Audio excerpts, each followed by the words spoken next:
बच्चों, कैसे हो आप सब।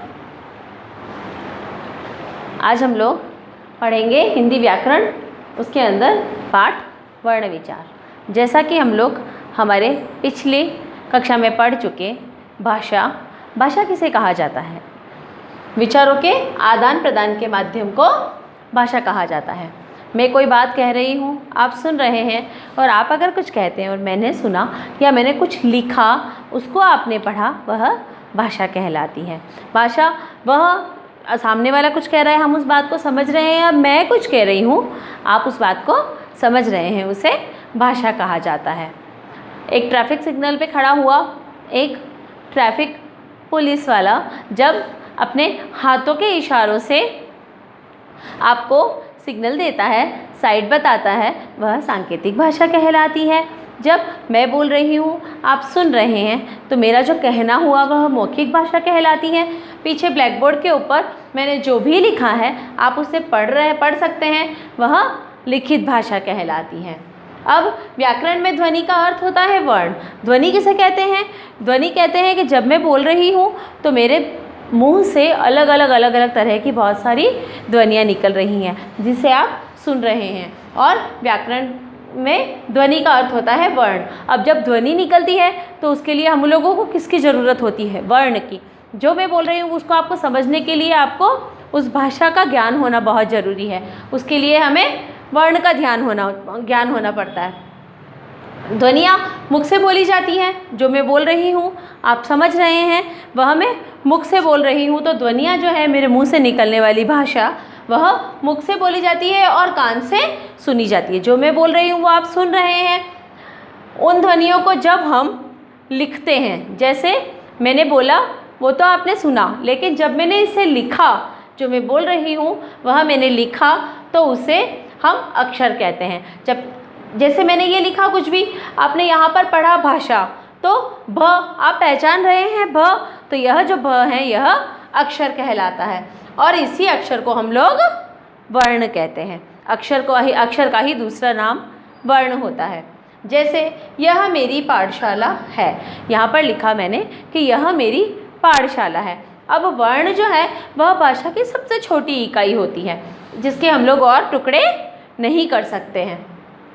जैसे अब हम लोग इसके टुकड़े करके देखते हैं, इसको विभाजित करके देखते हैं। जैसे मैंने यहाँ पर लिखा यह, अब यह जो लिखा है यह, अगर मैंने इसके नीचे यह हलंत लगाया, इसका मतलब यह हुआ कि यह जो यह है, यह वर्ण आधा है। जब मैंने इसके नीचे यह हलंत लगाया तो इसके अंदर यह वर्ण, इससे यह पता चल रहा है कि यह वर्ण जो है यह आधा है। इसके साथ में हम अ बोल रहे हैं, य कैसे बोल रहे हैं हम लोग? य। अब इसके बाद में अगर हम लोग इसको पूरा मिलाते हैं तो यहाँ पर हम लोग लिखेंगे य। इसके नीचे का हलंत हटेगा कब? जब इसके साथ में हम लोग अ मिलाएंगे। अगला ह के साथ में भी हमने अ लिखा है। क्यों? क्योंकि यह अ जो है यह ह के अंदर छिपा हुआ है। और अगर हम लोग इस अ को अलग करते हैं तो यह ह जो है वह आधा हो गया, और आधा लिखने के लिए हम लोग इसके नीचे हलंत का प्रयोग करते हैं। तो इसे बना यह। अब हम अगर चाहें कि इस य का या ह का और इसको विभाजित करें, इसके और टुकड़े करें, तो यह हम लोग नहीं कर सकते हैं। अगला शब्द मेरी। म पे किसकी मात्रा लगी कि यह में बना? ए की। तो हम लोगों ने यहाँ पर म लिखा, म के नीचे हलंत लगाया, अर्थात क्या हुआ इसका अर्थ कि यहाँ पर ये जो म है यह आधा है। अब हमने इसके अंदर से किसकी मात्रा निकाल दी? इसके साथ में जो मात्रा थी वह हम लोगों ने इसके साथ अलग कर दी इससे। तो किसकी मात्रा थी इसके साथ में? ए की। तो हम लोगों ने जब इसकी ए की मात्रा पूरी करी, तो अलग करी, तो यह म आधा रह गया। ऐसे ही र के साथ में किसकी मात्रा है? बड़ी ई की। तो यह र है जो आधा है। जब हमने इसके नीचे हलंत लगाया तो यह र है वो आधा है, और इससे अलग हमने क्या किया? बड़ी ई। तो यह जो मेरी लिखा है उसका विभाजन हम लोगों ने यहाँ करके लिखा है। पाठशाला, प के साथ में हम लोग क्या बोल रहे हैं कि पा बना, आ बोल रहे हैं। तो प से हम लोगों ने आ को अलग किया, प से हम लोगों ने आ को अलग किया। ऐसे ही ठ ठ लिख के ठ के नीचे हलंत लगाया और अ को अलग किया तो यह ठ भी आधा रह गया। शा, श के साथ में हम लोग क्या बोल रहे हैं कि ये शा बने, तो हम लोग इसके साथ में आ बोल रहे हैं, तो श से हम लोगों ने आ को अलग किया। ल से भी हम लोगों ने आ को अलग किया। अगर हम लोग इसको एक साथ पढ़ते हैं तो पाठशाला, लेकिन जब हमने इसको विभाजित किया तो प आ ढ अ श आ ल आ। और ह हे के लिए ह के साथ में हम लोगों ने किसका चिन्ह था, ह के साथ में हम लोगों का आय मिला था, इसलिए ये है बना। तो भाषा की सबसे छोटी इकाई को वर्ण कहा जाता है और वर्ण को हम और विभाजित नहीं कर सकते हैं। भाषा की सबसे छोटी इकाई वर्ण कहलाती है और वर्ण को हम लोग और विभाजित नहीं कर सकते। वर्ण, हिंदी भाषा में वर्ण दो प्रकार के होते हैं। पहला है स्वर वर्ण, दूसरा है व्यंजन वर्ण। जब आप लोग अ से ज्ञ तक लिखते हैं तो अ से ओ तक जो हम लोग वर्ण लिखते हैं वह तो कहलाते हैं स्वर वर्ण, और क से लेके ज्ञ तक हम लोग जो वर्ण लिखते हैं उन्हें कहते हैं व्यंजन वर्ण।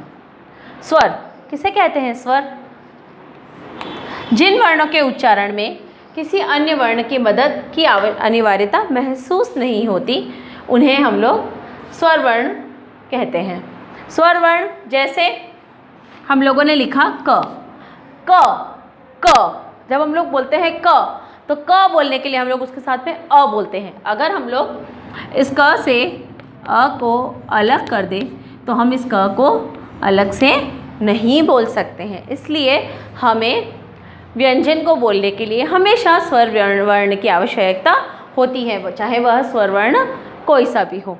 इसलिए स्वर वर्ण वह हैं जिनको बोलने के लिए, जिनका उच्चारण करने के लिए हमें किसी अन्य वर्ण की आवश्यकता और अनिवार्यता महसूस नहीं होती है। हिंदी में कुल 11 स्वर वर्ण होते हैं, जैसे अ, आ।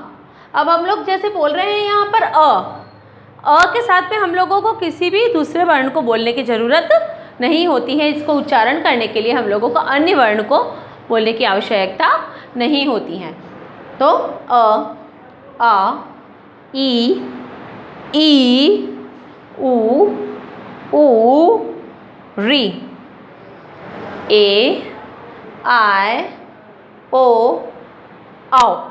यह जो 11 वर्ण हैं इनको हम लोग स्वर वर्ण कहते हैं। अ से लेके ओ औ तक जो 11 वर्ण हैं इनको हम लोग स्वर वर्ण कहते हैं। और वर्तमान समय में अंग्रेजी की ध्वनि के औ को भी हिंदी के स्वरों में ही गिना जाने लगा है, परंतु हिंदी भाषा के अंदर इन 11 वर्णों को ही स्वर वर्ण कहा जाता है।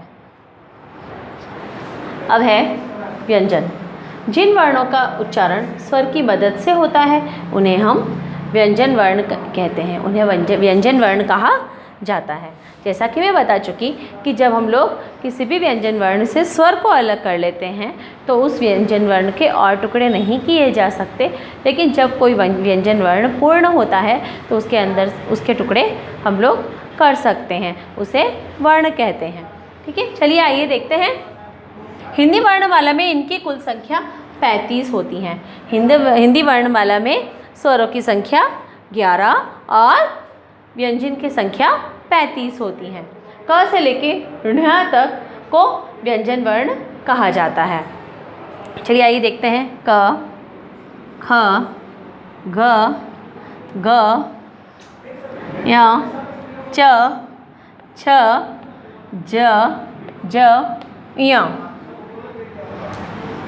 ट, ठ, ड, ढ, ण, त, थ, द, ध, न,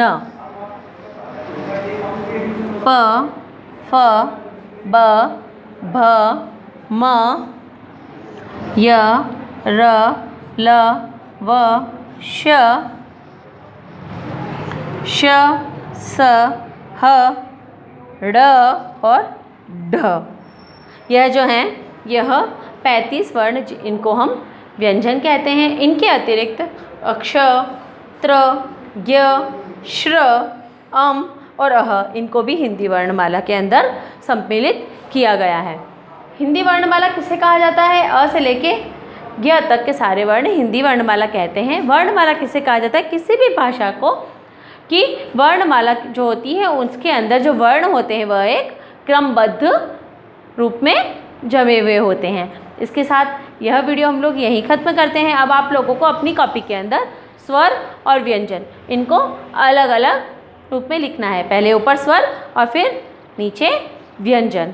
ओके, धन्यवाद।